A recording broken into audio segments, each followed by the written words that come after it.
If you've been following the Canadian news lately, you've probably noticed that life in Canada feels more like a roller coaster ride, one where the tracks are made of gold and only a few can afford the ticket. In this video, we will discuss why living in Canada has become impossible. The housing crisis in Canada is not just a hot topic, it's an everyday reality that's turning dreams of homeownership into a waking nightmare for millions.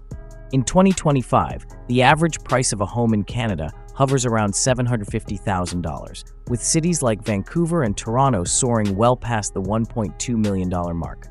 For perspective, the median household income in Canada is approximately $75,000 per year. If you're doing the math, that's a house-to-income ratio of about 10-to-1 in some areas. Compare this to the 3-to-1 ratio deemed affordable, and you'll see why many Canadians are scratching their heads.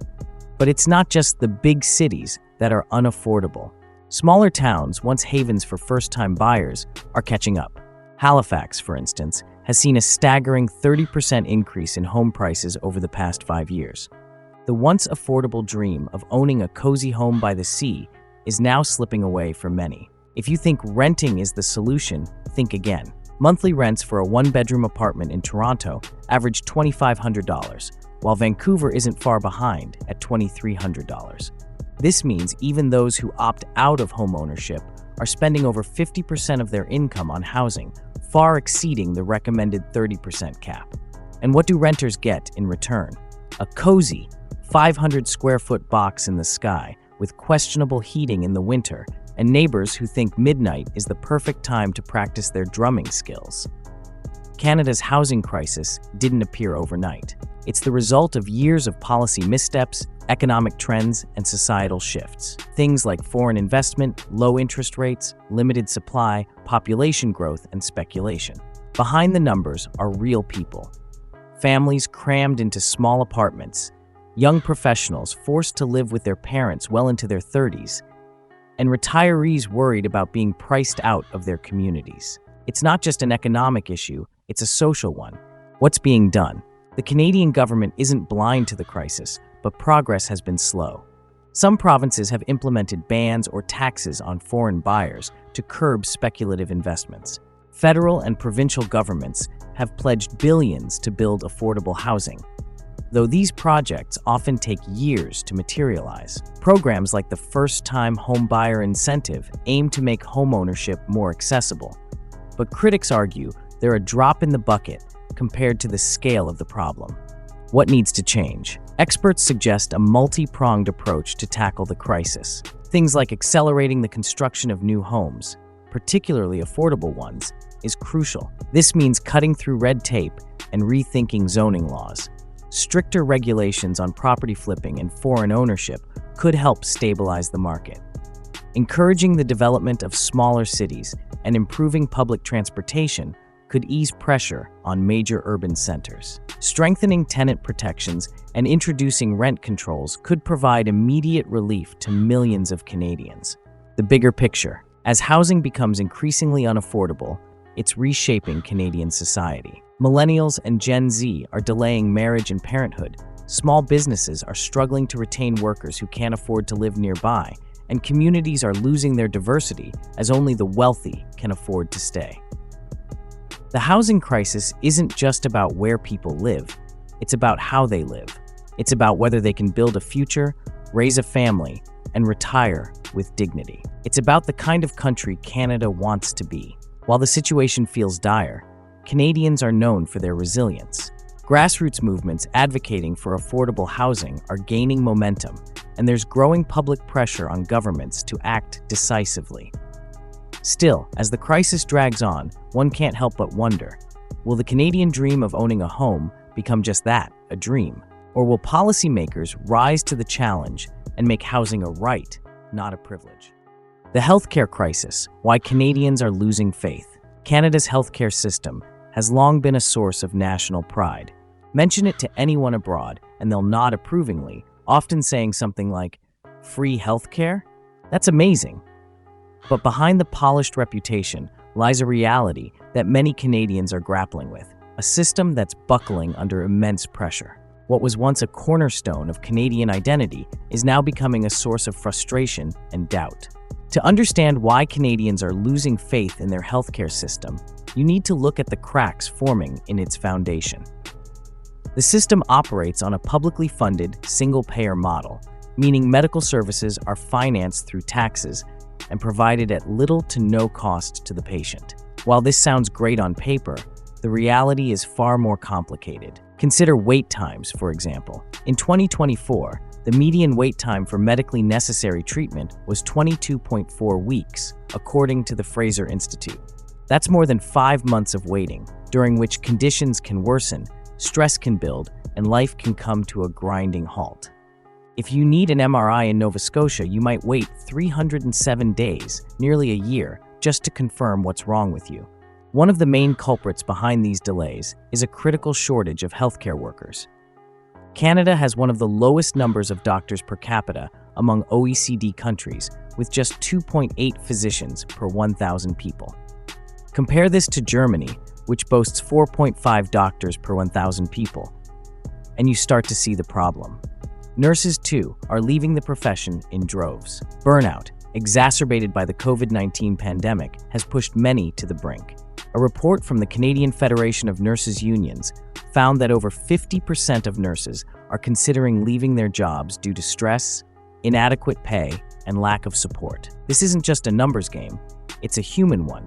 Imagine being a nurse in an emergency room with 30 patients waiting for care, all while knowing you're the only one on duty. Now imagine doing that day after day. It's no wonder so many are calling it quits.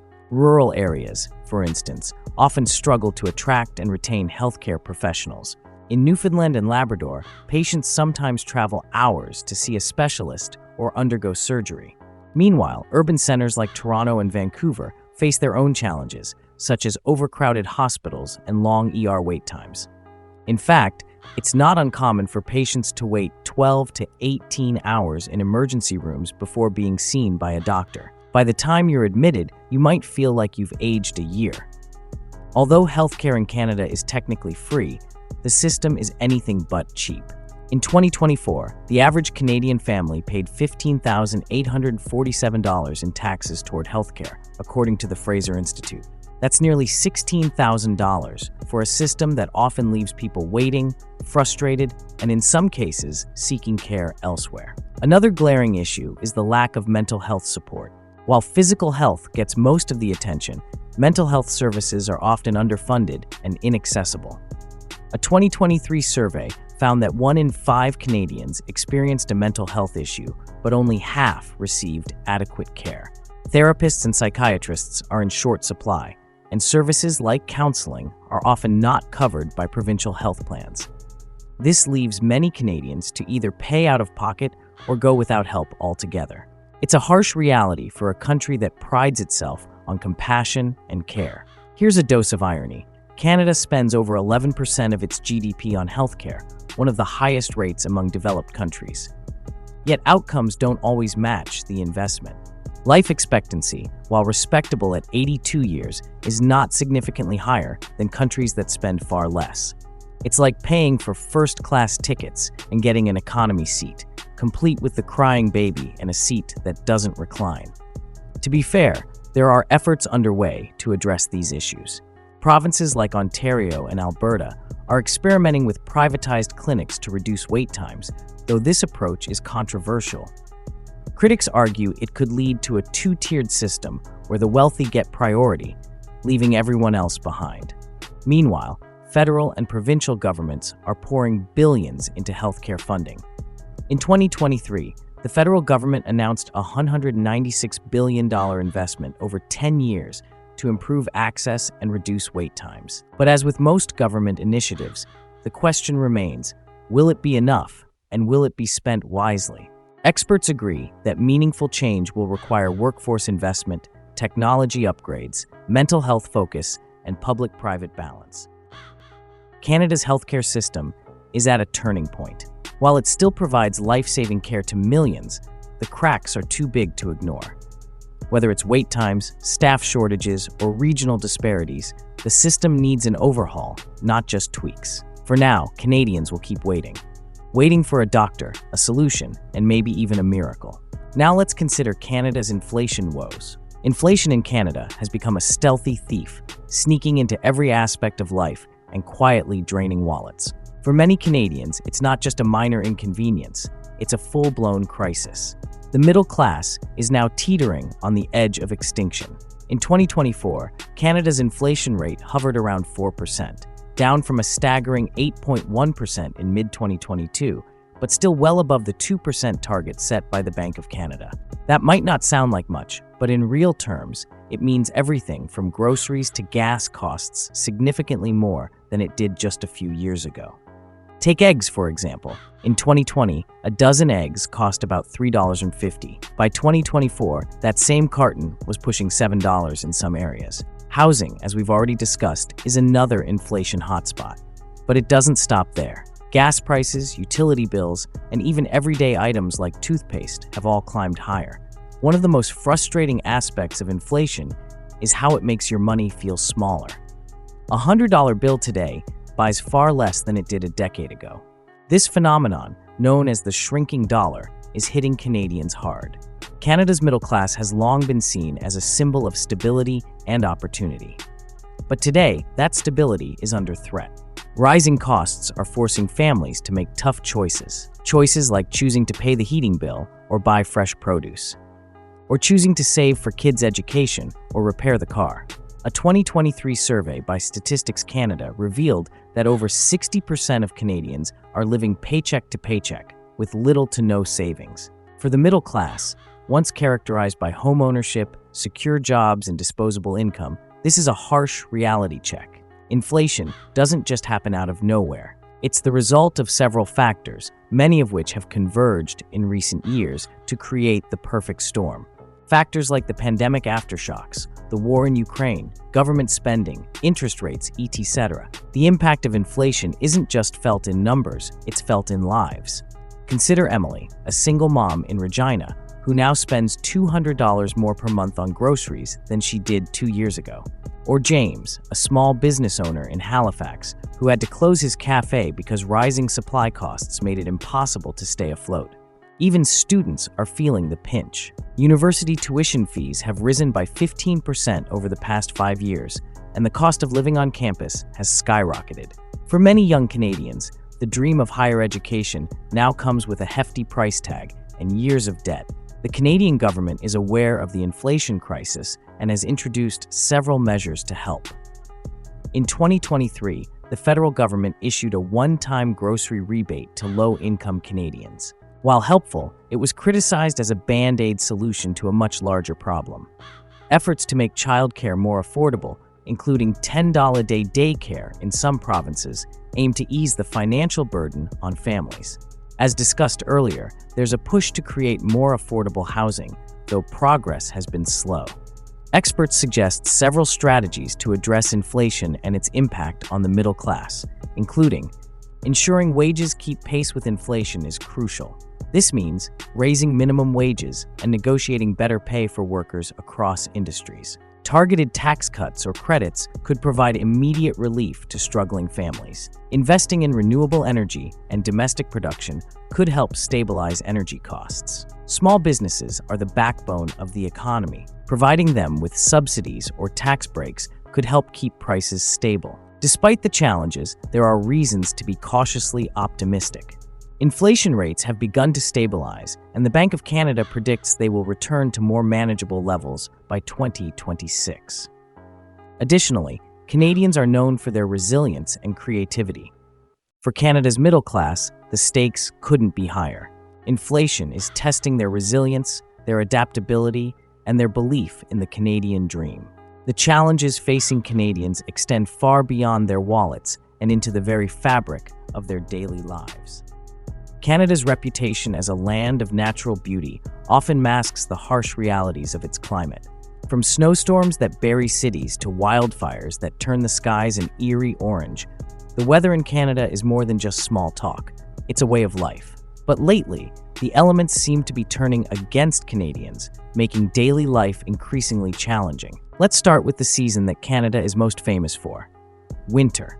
Sure, a snow-covered landscape looks magical on a postcard, but living through 6 months of it is a different story. In many parts of the country, winter arrives in November and doesn't leave until May.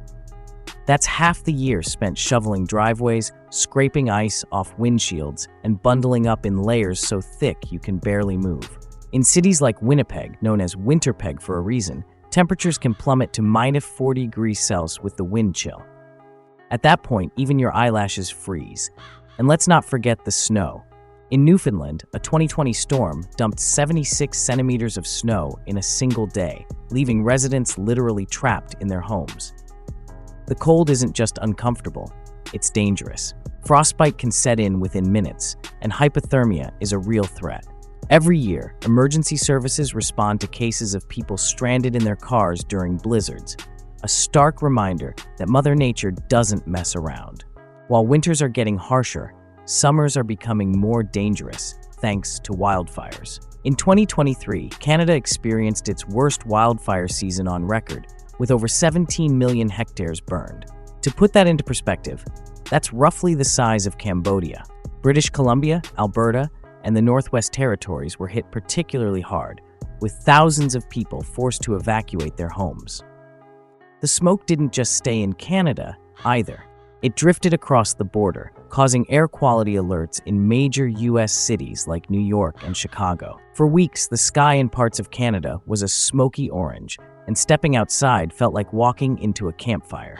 Wildfires are fueled by a combination of factors, including rising temperatures, dry conditions, and human activity. And they're not just a rural problem. In 2021, a wildfire destroyed 90% of the village of Lytton, BC, leaving a community devastated and raising questions about how prepared Canada is for the climate challenges ahead. When winter finally releases its icy grip, it often does so with a vengeance. Melting snow, combined with spring rains, leads to flooding in many parts of the country. In 2019, Ottawa experienced its worst flooding in decades, with the Ottawa River reaching levels not seen since the 1950s.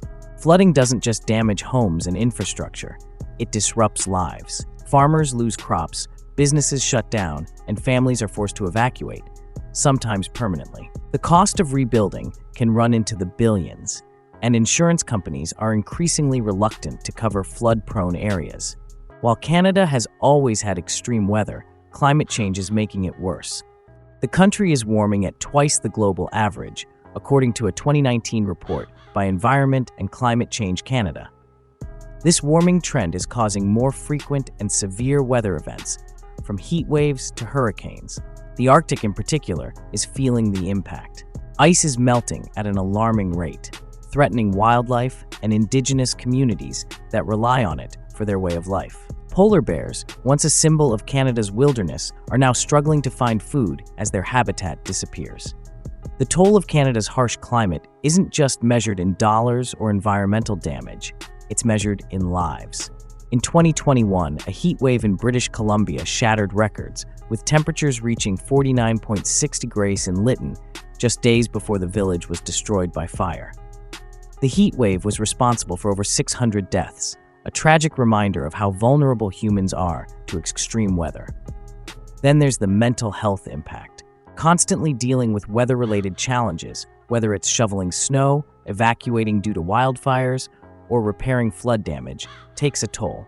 A 2022 survey found that 45% of Canadians feel anxious about climate change, with many experiencing eco-anxiety, a term used to describe fear and stress about the future of the planet.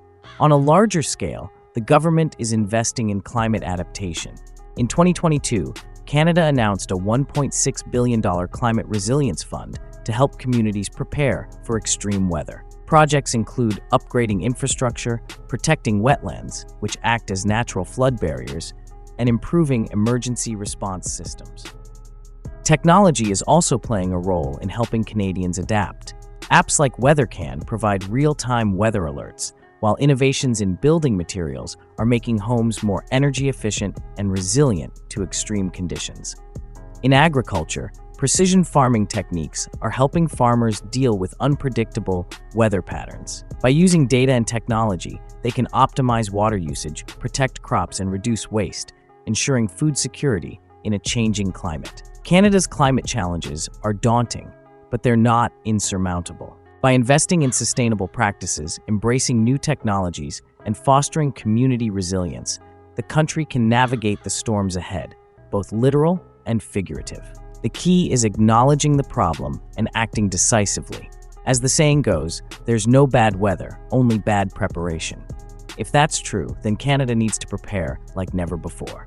Canada is at a turning point, standing between the challenges of today and the promise of tomorrow. The country has always been known for its resilience, diversity, and natural beauty, but the cracks are showing.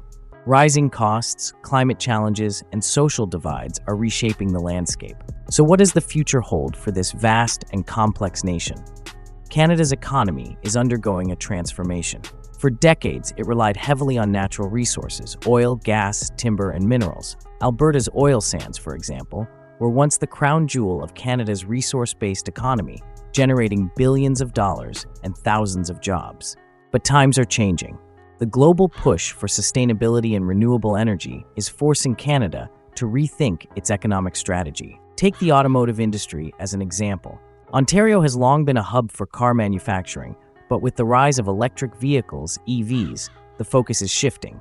In 2022, the federal government announced investments of over $1 billion to support EV production in Canada, with companies like GM and Stellantis setting up plants for electric models. The transition isn't just about saving the planet, it's about staying competitive in a global market that's moving away from fossil fuels. However, change isn't easy. While some regions adapt, others struggle. Towns built around coal mines or oil fields are facing economic uncertainty. Workers in these industries are being asked to reskill for jobs that don't yet exist or are far removed from their expertise. Technology is another key player in Canada's future. The rise of artificial intelligence, AI, automation, and robotics is reshaping industries across the board. Toronto has become a global leader in AI research, with companies and universities collaborating on groundbreaking innovations. But while technology creates opportunities, it also brings challenges. Automation threatens to replace jobs in sectors like manufacturing and retail. A 2023 report estimated that 42% of Canadian jobs are at risk of being affected by automation in the next 2 decades. The question isn't just about how to create jobs, but how to ensure they're jobs that people can actually do and thrive in. On the flip side, tech also offers solutions. Canada's tech industry is creating jobs in areas like cybersecurity, app development, and digital marketing. Rural communities are also benefiting from improved internet access, thanks to government programs aiming to bring high-speed internet to 98% of Canadians by 2026. Climate change isn't going anywhere, and Canada is feeling the heat, literally. The future of the country depends on its ability to adapt. Renewable energy is a big part of the solution. Provinces like British Columbia and Quebec are leading the way with hydroelectric power, while Alberta is making strides in wind and solar energy. Agriculture is also evolving. Farmers are experimenting with drought-resistant crops and precision farming techniques to deal with unpredictable weather. Urban areas are getting in on the action too, with green roofs, solar panels, and energy-efficient buildings becoming more common. But adaptation isn't just about technology. It's also about policy. Canada's carbon tax, introduced in 2019, aims to reduce greenhouse gas emissions by making it more expensive to pollute.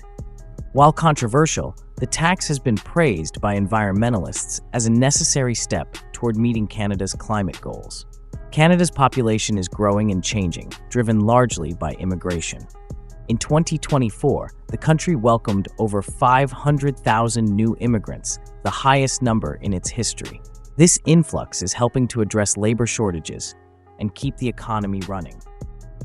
But immigration also comes with challenges. Integrating newcomers into Canadian society requires investments in housing, education, and healthcare. Cities like Toronto and Vancouver, already struggling with affordability, are feeling the strain. At the same time, rural areas are trying to attract immigrants to counteract declining populations and aging communities. Speaking of aging, Canada's population is getting older. By 2030, 1 in 4 Canadians will be over the age of 65.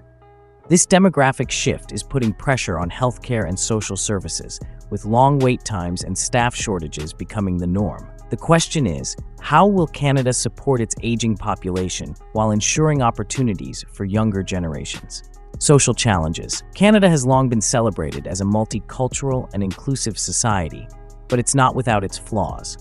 Issues like systemic racism, Indigenous rights, and income inequality remain significant challenges. Indigenous communities, in particular, are demanding action. The Truth and Reconciliation Commission, established in 2008, made 94 calls to action to address the legacy of residential schools and systemic discrimination. Progress has been slow, with many communities still lacking access to clean drinking water and basic infrastructure. Meanwhile, income inequality is growing. The gap between the richest and poorest Canadians is widening, with the top 1% controlling nearly 25% of the nation's wealth. This economic divide is fueling social tensions and raising questions about fairness and opportunity. Despite these challenges, there's a lot to be hopeful about. Canadians are known for their sense of community and willingness to help one another. From grassroots initiatives to large-scale advocacy, people across the country are stepping up to make a difference. Take food insecurity, for example. Organizations like Second Harvest and Food Banks Canada are working tirelessly to ensure no one goes hungry. In 2023, they distributed over 100 million pounds of food to those in need. Or consider the environmental movement. Youth-led groups like Fridays for Future Canada are pushing for stronger climate action, proving that the next generation isn't waiting for change, they're demanding it. So where does Canada go from here? The future isn't set in stone, but it's clear that the choices made today will have a lasting impact. Investing in renewable energy, technology, and education can pave the way for a brighter tomorrow. Addressing social and economic inequalities will create a more inclusive and fair society. And adapting to climate change will ensure Canada remains a land of opportunity for generations to come. That's it for today. But before you go, leave your comments, hit the bell icons, and share for more updates on our mouth-watering content.